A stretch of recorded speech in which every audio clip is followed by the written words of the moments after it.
Bonjour à tout le monde, salam alaikum wa rahmatullahi ta'ala wa barakatuhu. J'ai encore trouvé 20 minutes à vous donner de tout mon cœur, mais avec un grand plaisir.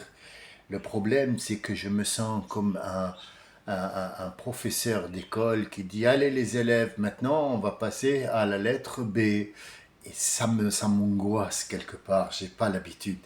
Ce que je voulais depuis 2016, c'est trouver des têtes pensantes qui pensent, qui réfléchissent, qui cherchent une logique, une vérité. Et je me suis retrouvé avec des gens qui n'ont pour seule vérité que ce qu'on leur a donné.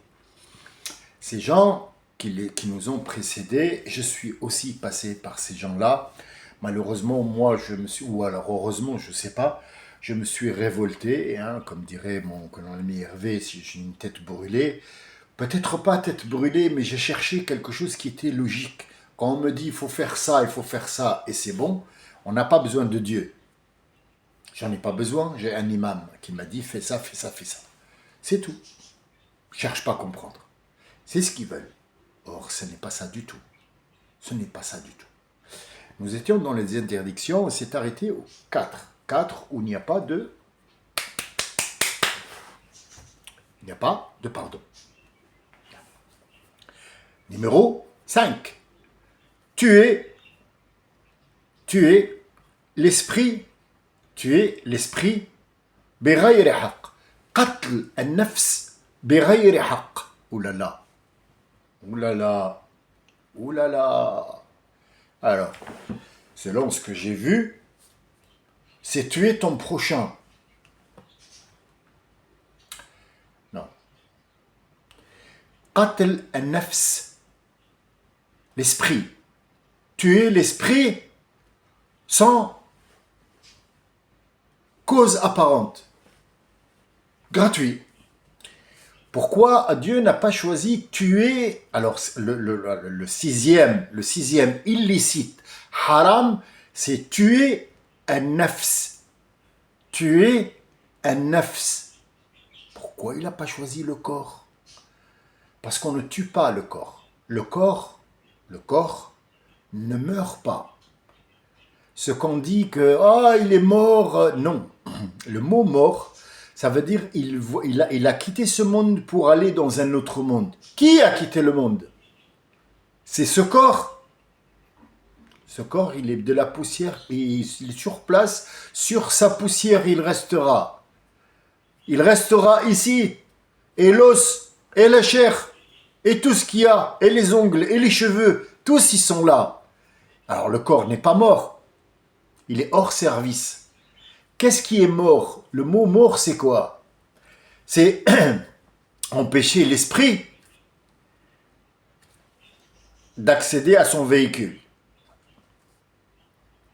Ça s'appelle qatl nafs, oui. Il y a un contrat entre moi et Dieu, je vais vivre 100 ans. C'est Dieu qui le sait, moi je ne le sais pas. Moi je vis, et les jours passent, et les années passent, et je vieillis, et puis je sais pas à quel moment, mais je me dis je suis vieux, allez combien il me reste? Hop, on se retrouve à 117 ans. D'accord, j'ai fait une bonne hygiène de la vie, tout ça. Mais à 112 ans, ça y est, Dieu a...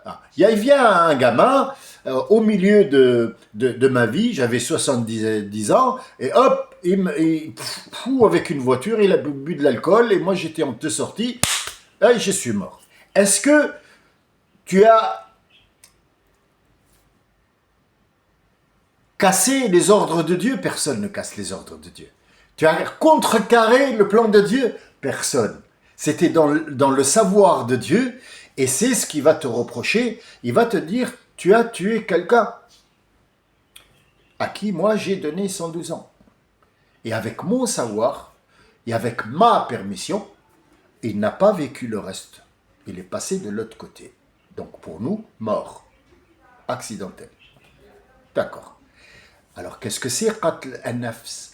Est-ce qu'on peut tuer quelqu'un moralement, physiquement? Oui. Moralement aussi. Les mots sont plus aiguisés que la lame d'une épée. On peut, avec une lame d'épée ou de couteau, avoir une cicatrice et vivre très longtemps après, malgré le choc post-attaque ou post-opératoire. Le mot qui est très mauvais et qui pique et qui fait mal, lui, il ne guérit pas. C'est une cicatrice intérieure qui ne guérit pas. C'est une cicatrice ouverte.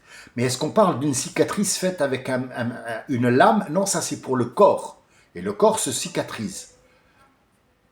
L'esprit, il vivra avec.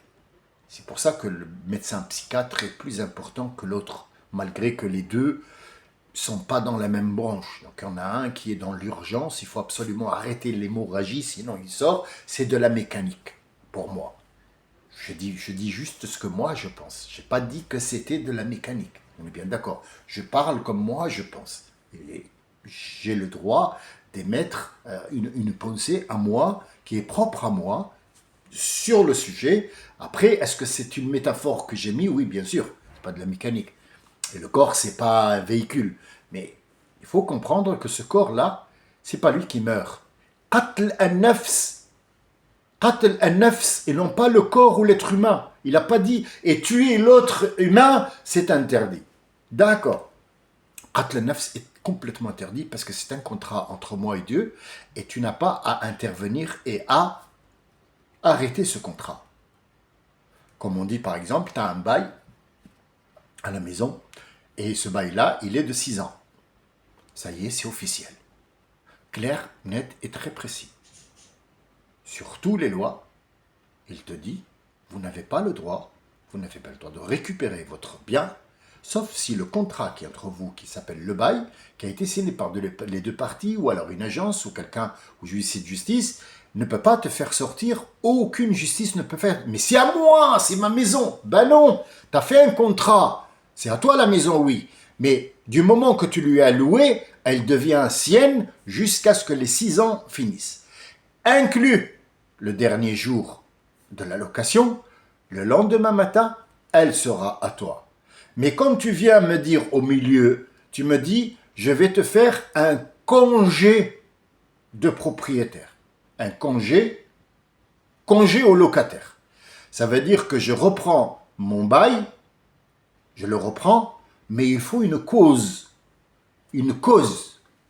Quelle est la cause? Bah, on m'a jeté dans la rue et moi, c'est mon bien et je suis plus dans le droit d'y habiter. C'est dans l'urgence. Je dois habiter dans mon bien au lieu de le louer. Donc, je vous demande de mettre cette personne dans un autre appartement pour lui donner, si vous voulez, un dédommagement. Mais je voudrais reprendre le truc. Donc, ce dommage peut avoir lieu ou pas. Moi, je suis Dieu, j'ai créé cet être humain, je lui ai donné 120 ans de vie.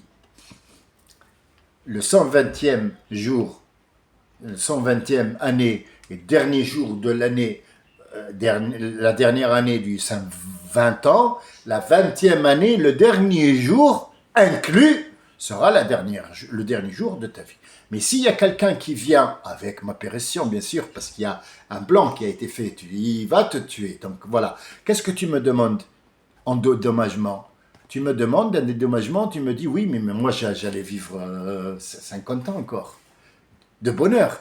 Qui t'a dit que tu allais vivre de bonheur? Bah, j'étais bien, j'avais une société, le gars il est venu me tuer.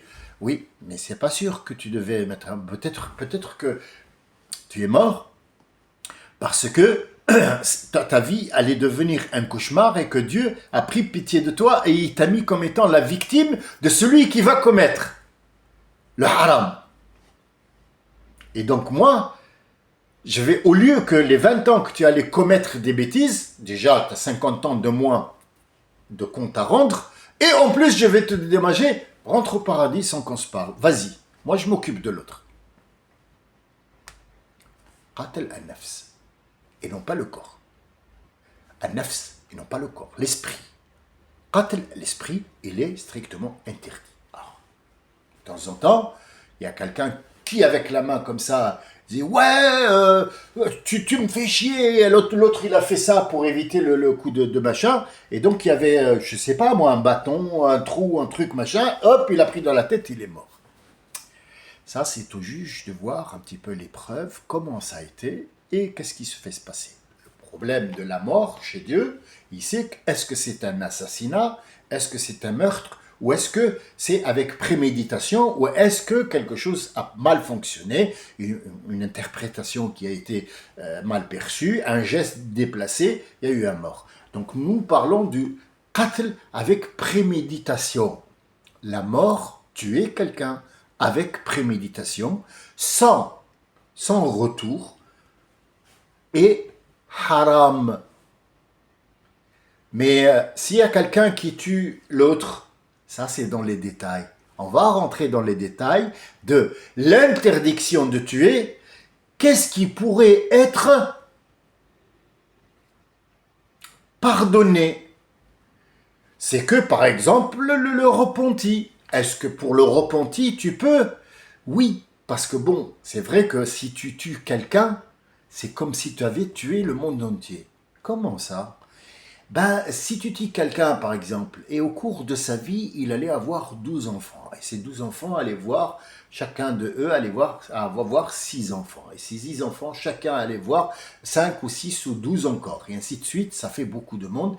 Et dans ce monde-là, il y aura des physiciens, des mathématiciens, des docteurs, des machins qui vont sauver d'autres vies qui devaient être sauvées. Et toi, tu l'as tué. Tu as mis terme à un contrat où tu n'avais pas le droit d'intervenir. Ça s'appelle qatl an-nafs bidouni nafs. Ça a été dans toutes les religions, dans tout le monde. C'est mondial. C'est pas pour les ya ayyuhalladhina amanu, oh vous les croyants. Non, non, non. Tuer quelqu'un n'est pas accepté et est illicite complètement. Il y a des morts qui ont été commis au nom d'eux. On s'en fout, c'est quoi au nom d'eux? Un être humain, un dieu, un homme, une organisation. Ça, ils seront jugés, et celui qui a fait l'acte, et celui qui a donné l'ordre, c'est lui aussi qui est un tueur. C'est pas celui seulement qui a commis, mais c'est celui qui a donné l'ordre, qui a organisé ça, c'est un tueur. Donc on en a 5 ou 6 ou 7 ou 8, ça dépend comment l'ordre a été donné de personne à personne. Tous ont commis un meurtre, ils ont tué un nafs, une nafs, un esprit qui devait faire des choses sur terre. Voilà. Le corps n'est pas compté. Le corps, on va y revenir après, parce que ton corps, il a des droits sur toi. Hein? Mais mon corps, c'est moi? Non. Ton corps, c'est pas toi. Ton corps, c'est le véhicule dans lequel ton esprit apparaît. Comme ça, on a une explication de ce corps pour qu'on comprenne que, au-delà des apparences, il y a des choses qui existent, qui vivent, qui sont toi ou moi ou lui, mais qu'on ne voit pas. Il faut savoir qu'on travaille, les deux corps, quand ils parlent, ce sont deux esprits qui sont en train de parler. Ce qui se passe entre les corps, c'est la société qui prend en charge de punir ou pas. Ce qui se passe entre les esprits, c'est Dieu qui gère tout ça. Tu as tué un esprit, tu es impardonnable, sauf si. Et puis après les détails, vous les verrez à chaque fois, Surat al-Baqarah, Surat al-Nahl, il y a des morts qui ont été faits par hasard, il y a des morts qui ont été avec préméditation, il y a des choses qui ont été faites sur un animal par exemple, d'accord. Donc ça, c'est la mort de quelqu'un, interdiction de tuer. Il y a une autre façon de tuer? Oui. وَلَا تَقْتُلُوا أَوْلَادَكُمْ خَشْيَةَ إِمْلَاقٍ. Ne tuez pas vos enfants de peur de la pauvreté. Al-imlaq, c'est la pauvreté. Ouh là là là là là, ça c'est compliqué ça. Eh bien pas du tout. C'est très facile. Il y a des gens qui mettent des préservatifs et ils mettent des trucs et ils empêchent les gens, les femmes, d'aller au bout de leur grossesse. Donc ils interrompent la grossesse ou alors elle l'enlève carrément, elle fait un avortement, ou alors elle met des capotes et des cachets pour ne pas tomber en truc. Or, Dieu a ordonné de se reproduire. Ça, c'est l'interdiction. Ça, c'est le haram. Le haram, c'est d'empêcher cette production parce que, et la cause, elle est con, parce que j'ai pas de quoi le nourrir. Et Dieu te dit, non, moi, je te nourris et je les nourris. Et dans une autre sourate, il te dit, je les nourris et je te nourris. La taqtulu awladakum khashyata imlaq. Nahnu, Allah, nous, c'est-à-dire moi et mes attributs, on vous donne à manger, c'est pas vous qui vous donnez. Vous avez juste des gestes à faire pour vivre, pour que le corps bouge, c'est tout. Mais c'est pas parce que tu as bougé que l'argent vient. Il y a des gens qui bougent dans tous les sens et à la fin de la journée, il n'a rien gagné. Il y a des gens qui ne bougent pas, il est avec son stylo. Michel Houellebecq, il est archi-milliardaire. Pourquoi? Parce que il gagne sa vie en écrivant des conneries. On est d'accord là-dessus. Donc, ne tuez pas vos enfants, ça veut dire n'empêchez pas la reproduction.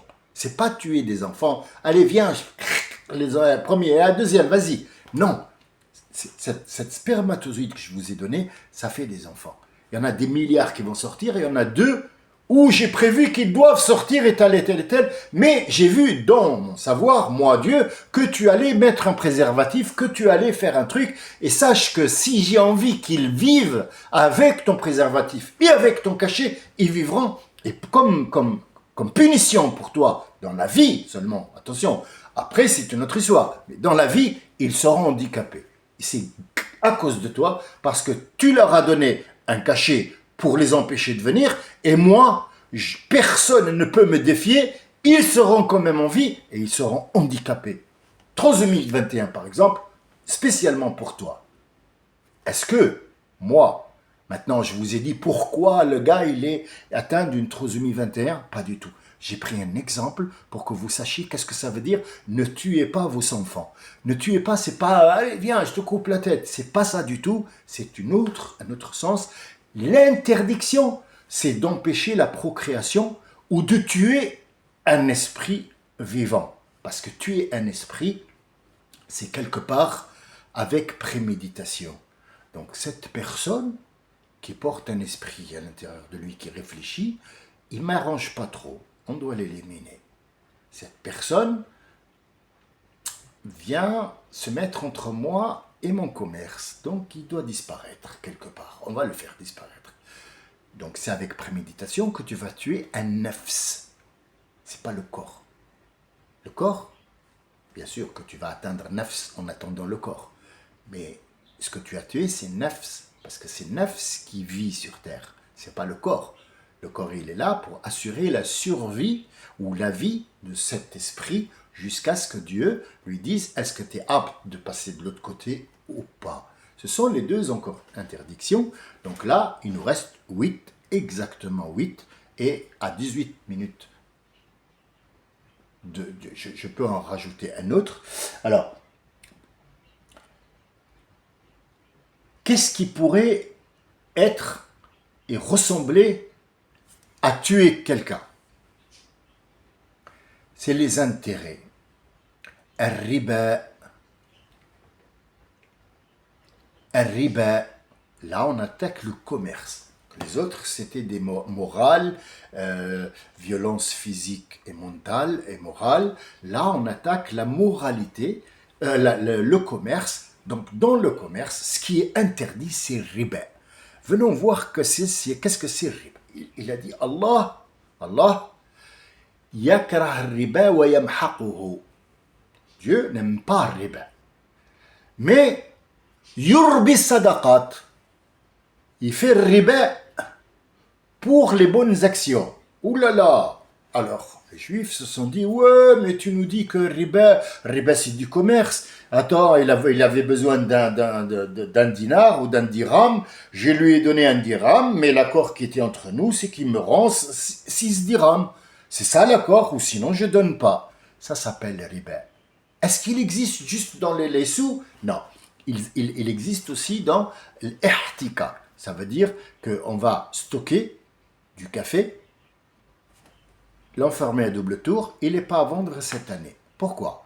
parce qu'il faut qu'il gonfle le prix 6 fois son prix l'année prochaine, et il attend jusqu'à ce que le dollar ou l'euro ou le machin en bourse, alors je ne vais pas rentrer dans une leçon de bourse comment ça se passe, mais le café de 1 euro, il va tripler à 6. 6, hop, là il achète. Ah, ça s'appelle riba. Est-ce que la banque c'est une riba? Non. La banque c'est une entreprise.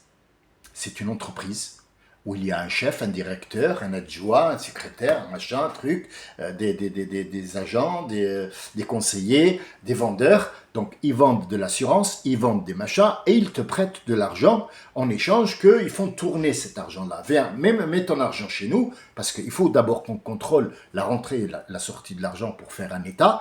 Et en plus, moi, je ne fais que travailler. Donc, si je prends ton argent, l'argent de l'autre, et j'ouvre une entreprise pour qu'il y ait des employés, puis après ces employés-là, cette entreprise me rapporte l'argent, et je donne à un autre, et il y a un petit peu de gain, je te donne un petit peu de ce gain-là, mais sache que je travaille avec tes sous, on est bien d'accord? Oui, il n'y a pas de problème, du moment que mes sous sont là.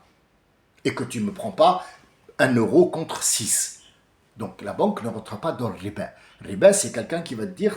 Tu veux que je te prête 2000 euros? D'accord. Tu me donnes ta maison en gage et je te prête 2000 euros. Mais ma maison vaut 500 000 euros. Moi, je t'ai demandé juste 2000.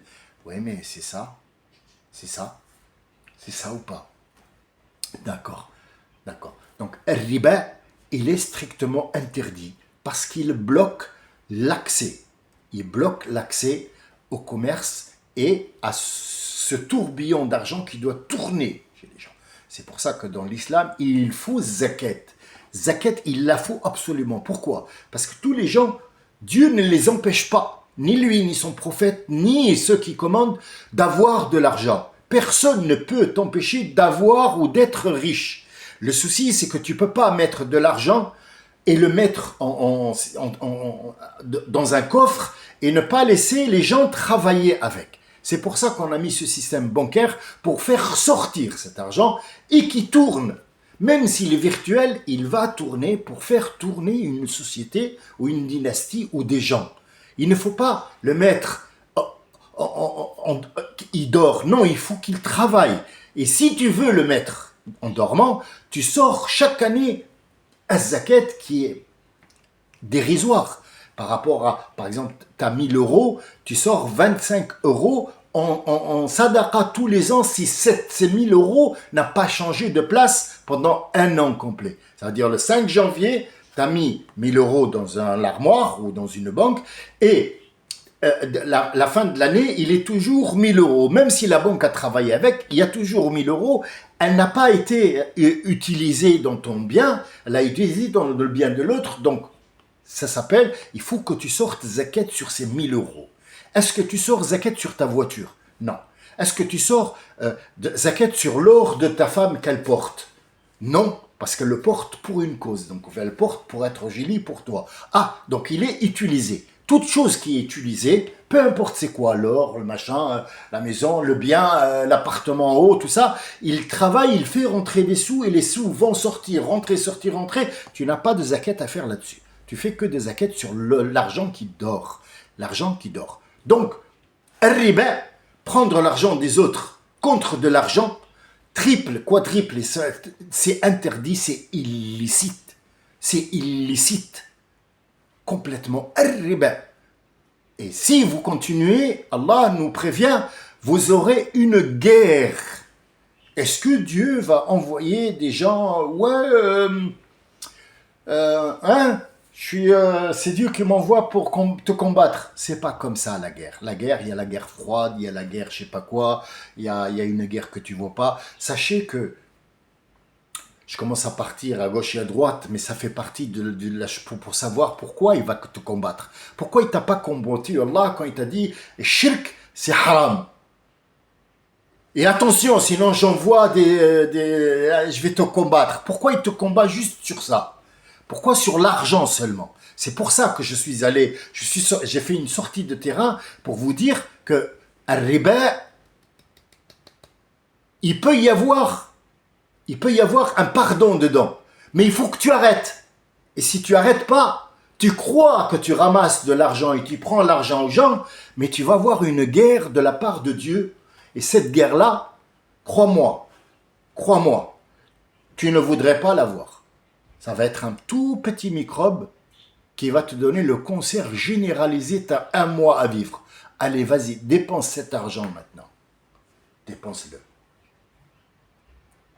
Nous prenons les bases. Nous ne prenons pas les exemples. Je peux vous donner l'exemple de Qarun qui avait beaucoup d'argent et je peux donner l'exemple de Bill Gates ou Musk qui a des milliards et des milliards et des milliards et qui dépensera jamais. Il est là pour faire diversion, il est là pour accélérer le cours des choses que Dieu a mis en place. Donc il n'a pas été créé comme ça par hasard où il est plus fort que Dieu, pas du tout. Il est mais là pour Dieu, il a un plan pour lui et pour Gaza, vous inquiétez pas, il n'y a pas de souci. Vous faites juste attention à ce qui est illicite. Illicite, c'est tuer un œuf, on l'a vu. Tuer des enfants, ça veut dire empêcher la procréation, sauf si, par exemple, la dame, elle a eu 6, elle va avoir des complications. Vous savez que la dame, quand elle porte, regarde, on revient à l'illicite numéro 1, ne pas sous-estimer ou alors manquer de respect à votre parent, parce que ta mère, elle t'a porté, et il le dit, ta mère, elle t'a porté fatigue sur fatigue, fatigue sur fatigue. Qu'est-ce que ça veut dire cette fatigue-là? On s'est rendu compte que la dame, quand elle porte un bébé, elle lui donne un petit peu de sa kératine, un petit peu de son sang, un petit peu de sa moelle épinière, un petit peu de tout. Les ongles, les cheveux commencent un petit peu à manquer. Donc au 6e, au 12e, si elle n'est pas forte, elle n'a plus de force, elle n'a plus de cheveux, elle n'a plus de dents, elle n'a plus de calcium, parce qu'elle a tout donné à ses enfants. Et même ces enfants, elle ne peut pas leur donner tout, donc eux aussi vont être malades. Dans ce cas-là, il y a un médecin ou il y a un guide qui va te dire « Ah, ici, la dame, elle a le droit, selon les lois qui sont préférées, qui m'ont été données par Dieu, parce que j'ai lu le Coran, j'ai dit que cette dame-là doit s'arrêter de mettre au monde. » D'accord. Ça, c'est pour les idiots. Mais pour les gens qui ont... Ah, il y a un décompte. Il y a un décompte dans le Coran. C'est pour ça qu'il a dit « Empêcher la procréation, c'est pas m'empêcher de mourir parce que je vais mettre au monde 5 ou 6 et je vais être malade. Ce n'est pas pareil. Là, tu n'as pas empêché, tu as fait ce que tu as pu, mais tu ne peux plus. Et donc là, ça passe à autre chose. Donc il faut aller voir toujours le détail pour savoir est-ce que tu es dans le déni ou pas.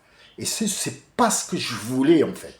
Ce que je voulais, c'est discuter avec les gens de tout, de rien, sans avoir l'air d'être un professeur qui vous donne. Alors j'ai le carnet. Alors ouais. Alors moi j'ai pas fait ça, j'ai pas fait ça, j'ai pas fait ça. Ça va. Tranquille, aujourd'hui, je suis bien, je suis un bon musulman, je vais rentrer au paradis, c'est bon. Non. Non. Quand tu viens au 7e illicite, il a un rapport avec shirk, il a un rapport avec le 2e illicite, il a un rapport avec le premier, et ainsi de suite. Donc, on n'est pas encore arrivé au manger, on est juste au commerce. Le commerce, tu as mis, quand tu fais ça, quand tu fais un riba, tu mets fin à un commerce, donc tu mets fin à un mouvement que Dieu a mis sur terre et tu mets fin à l'humanité. Tu n'en es pas au courant, tu n'en es pas conscient, mais c'est ce qu'on appelle aujourd'hui l'inflation qui vient juste de commencer. À un certain moment, on ne pourra plus acheter une seule pomme de terre. C'est un exemple, une pomme de terre. Ne me prenez pas au sens du mot au premier degré. On va plus pouvoir acheter une baguette parce qu'il y a l'inflation, parce que les gens maintenant ne donnent plus, parce que M. Darmanin a dit maintenant il n'y a plus de billets. Et il n'y a plus de billets, comment ça? Mes enfants ils doivent acheter un casse-croûte. Ah non, c'est la carte. Donc les vendeurs de casse-croûte et machin, ou ils payent par carte, ou ils travaillent pas. Ouais, donc tu as tué tout le monde en fait. Tu as tué tout le monde, il n'y a plus de commerce qui tourne, sauf c'est toi qui le fais tourner à ta guise à toi. Et toi, tu n'es pas apte à faire tourner un commerce tout seul parce que les gens, chacun a ses besoins et chacun... Moi, j'ai envie d'acheter un demi-oignon. Est-ce que c'est possible? Ben, selon la loi, oui. tu vas me peser ce demi-oignon. Après, il y a une question d'éthique. Est-ce que le vendeur de fruits ou de légumes, il va te dire, oui, mais bon, toi, t'as acheté un oignon, est-ce que l'autre oignon, il va s'oxyder? Est-ce qu'il y a quelqu'un qui va me l'acheter? Je peux pas, au moins prends un oignon, c'est pas grave. Un, mais un demi, c'est un petit peu... Ah, ça, c'est l'éthique. Ça, c'est l'éthique et ça, c'est l'accord. Mais, généralement, j'ai le droit d'acheter un demi-oignon. J'ai pas besoin de plus. Donc, là, tu m'empêches de vivre et c'est ce qui fait en sorte que ce riba va tuer tout un monde. Voici, vous avez eu le numéro 6, si ma mémoire est bonne. Donc on a shirk, on a les parents, on a le